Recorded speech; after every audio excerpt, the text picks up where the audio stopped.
Hey everyone, it's Rob. Immigration's a big issue these days, and I thought we should take a little bit of time to talk about the topic. And I thought we'd start today by looking at the scriptures. What does the scriptures say when it comes to immigration? Now, I know there's a lot of political stuff going on, but I want us to put those issues aside for a moment and ask the question as Christians, what should we be doing and what should our response be to the crisis of immigration? So I'm going to begin by telling you some biblical stories. And these stories all have something in common. And I want to see if you can figure out what it is that they all have in common. Let's begin with the story of Abraham and Sarah. Now, you may know the story of Abraham and Sarah. Abraham's called in Genesis 12, 1-3, that famous passage, I'm going to make a great nation out of you. I'm going to bless all nations through your seed. Come to the land that I'm going to show you. It's going to be great. Well, not long after they get there, it says in Genesis 12, verse 10, there was a famine in the land, and Abraham and Sarah escaped to Egypt to find refuge. We'll go a little bit further in the biblical text, and we come to the story of Joseph. You may know the story of Joseph. Joseph is sold by his brothers into slavery. They take him down eventually to Egypt, where he's sold. Joseph rises to a position of prominence in Egypt, and eventually his father and his family come to Egypt to escape a famine, and there the Israelites become enslaved for 400 years in Egypt. Shortly into the story of the book of Exodus, we learn about this young baby named Moses. His mother decides to hide him because they're going to slaughter all the firstborn sons of Israel. So Moses is hidden in a little ark. By the way, it's the same word used for the ark in the book of Genesis, in the flood story. But nonetheless, Moses is hidden. The Pharaoh's daughter finds him. Moses rises up in the Pharaoh's family. And then shortly thereafter, Moses commits murder and kills an Egyptian because he's protecting one of the Israelites.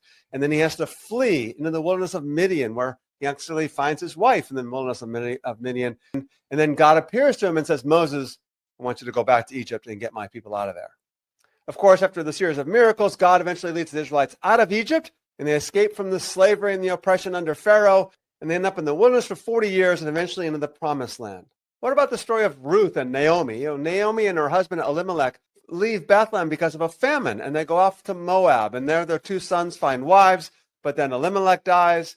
The two sons die, and now Ruth and the two daughters are alone. Ruth tells the daughters, you go back to your families and you'll be okay. I'll figure out what I'm going to do. And Ruth says, no, Naomi, where you go, I will go.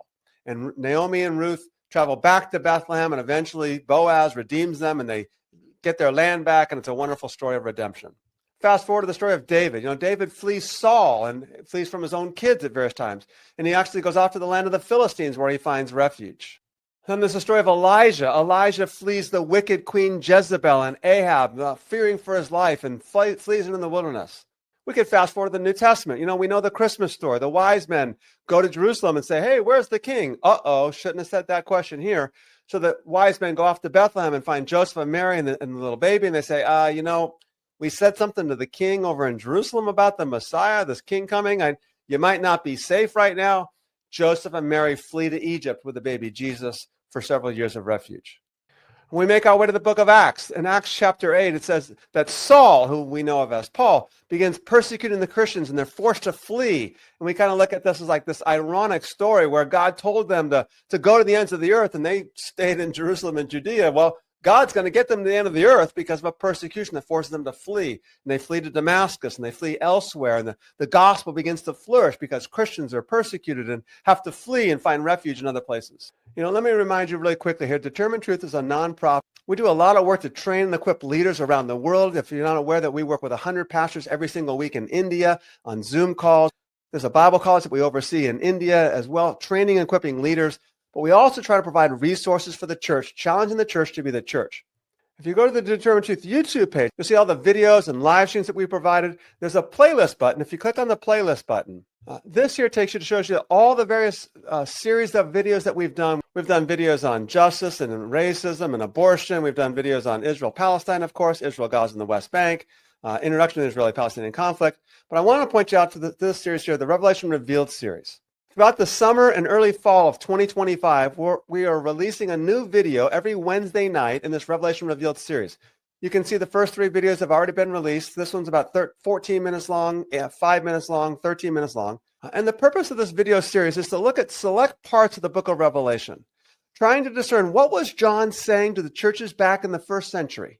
What was his message to them? And then how does that apply to us as we look at issues like immigration, like war, and all the other issues that are going on? I really believe that we need to look at the issues of immigration and these other issues through the lens of Scripture. Let that form the framework for our conversations. Again, you can find all that information on determinedtruth.com.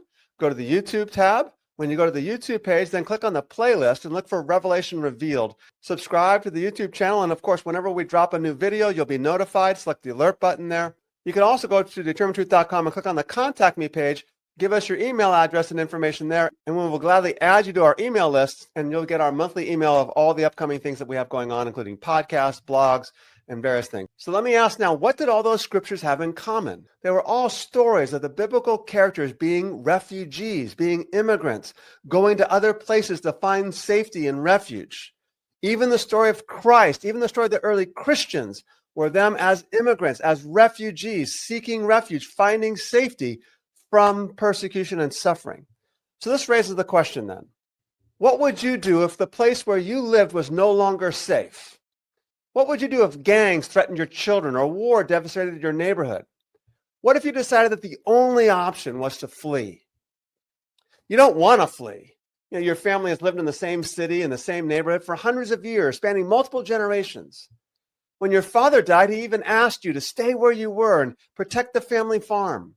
But you suddenly realized that the only way to protect your family, the only way to survive, is actually to flee and find refuge somewhere else.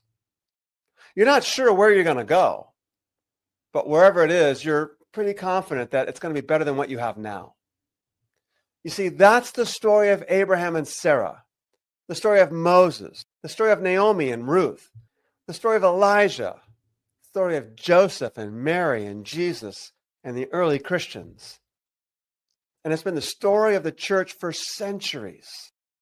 When they fled, all they could hope for was that there would be someone on the other side that would offer them a place of refuge. In the 1930s and 40s, of course, it was Jewish families fleeing Nazi Germany, looking for refuge. They were desperate. They were running from systemic oppression, from violence, and eventually, which they may not have known it yet, from genocide. They weren't criminals. They were teachers, they were shopkeepers, they were professionals, they were children. Many of them looked to the United States as the place for safety, of freedom, of hope. Unfortunately, the United States and Great Britain closed their doors to Jewish immigration. One of the most well-known examples is the voyage of the MS St. Louis. The MS St. Louis sailed to the United States in 1939. The ship had left Hamburg, Germany on May 13, 1939, carrying 937 passengers. Most of them were Jewish refugees fleeing Nazi persecution. They first traveled to Cuba, but they were denied entry. So the ship turned around and went to the United States. But again, they were denied entry. They tried Canada, but again, were denied entry. Eventually, the ship returned to Europe. And while some of the passengers were accepted into European countries, over 250 were later killed in the Holocaust. Now, fast forward to today. Across Central and South America, thousands of families are fleeing violence, poverty, political instability, and persecution. Some of the live streams that we've done in the Revelation Revealed series are looking at scholars, historians, and theologians talking about the crisis in Central and South America, a crisis that our country created.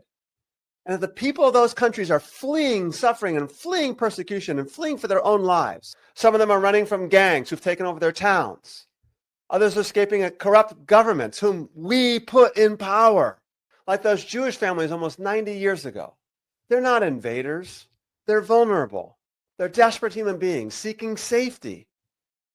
And once again, our nation is responding with fear, building walls, mass deportations, criminalizing those who cross the border, even asking for help. This is not about politics. It's about morality. Now, over the next couple of Saturdays, I'll release 2 more videos in this particular series on immigration. And we'll address the issues of politics. We'll address the state's right to defend itself, the state's right to have secure borders. And I'm not going to deny that the state has a right to secure borders. What I'm addressing in this video today is, what is the response of the church? How do we look at the immigrants, the refugees who are in our communities? You know, the famous rabbi and professor Abraham Heschel affirmed, the test of a people is how it behaves toward the old, the affirmed, the poor, and the refugee. I would say that we are faced with the same moral decision that our nation once was faced with. Will we continue to see the refugee as a burden, as a threat, or even a political talking point? Let's ask the question, what will future generations say about us? When they look back on how we treated those seeking safety, will they see courage and compassion or fear and failure? Just like our ancestors rejected the Jews who were seeking refuge from Nazi Holocaust, and we turned them away. You know, the ability to welcome the stranger is one of the most repeated commands in the scriptures. You know, Deuteronomy 10:19 says, "You shall love the stranger, for you were strangers in the land of Egypt." Other verses include Deuteronomy 27:19, "Curses anyone who withholds justice from the foreigner, the fatherless, or the widow." Then there's the strong rebuke in the book of Jeremiah. "If you truly amend your ways," the prophet says, "and your doings, if you truly act justly with one another, if you do not oppress the alien, the orphan, the widow, or shed innocent blood in this place, and if you do not go after other gods to your own hurt, then I will dwell with you in this place, in the land that I gave to your ancestors forever and ever." Now, if you know the story of the book of Jeremiah, they didn't listen, and the temple was destroyed, and the people of Israel was sent out of the nation. Psalm 146, verse 9, "The Lord watches over the strangers. He upholds the orphan and the widow, but the way of the wicked he brings to ruin." Some of you might be familiar with the famous Hebrews 13, verse 2. "Don't forget to entertain strangers, because some of you have entertained angels without knowing it." Or maybe most significantly, the famous holiness code of Leviticus 19. "The stranger who resides with you shall be to you as the native among you, and you shall love him as yourself." You know, we talk about the two great commandments in Christianity. Love the Lord your God and love your neighbor as yourself. Love your neighbor as yourself comes from Leviticus 19. This is the whole point of the text. "The stranger who resides with you shall be to you as a native born." There are countless more scriptures. Deuteronomy 24:14, Deuteronomy 24:15, Exodus 20, verse 10, Exodus 12, verse 49. We could go on, but what do we do? What are we doing with these scriptures? We're responding by going, well, they're criminals. Immigrants are stealing jobs. They're stealing health care. They envy our freedoms, our way of life. And my question to you becomes this, and I'll address those issues in the next couple of live streams. But my question to you is this: is that the response of God's people or the response of the empire? The popular Southern California pastor Rick Warren said that a good Samaritan doesn't stop and ask the injured person, "Are you legal or illegal?"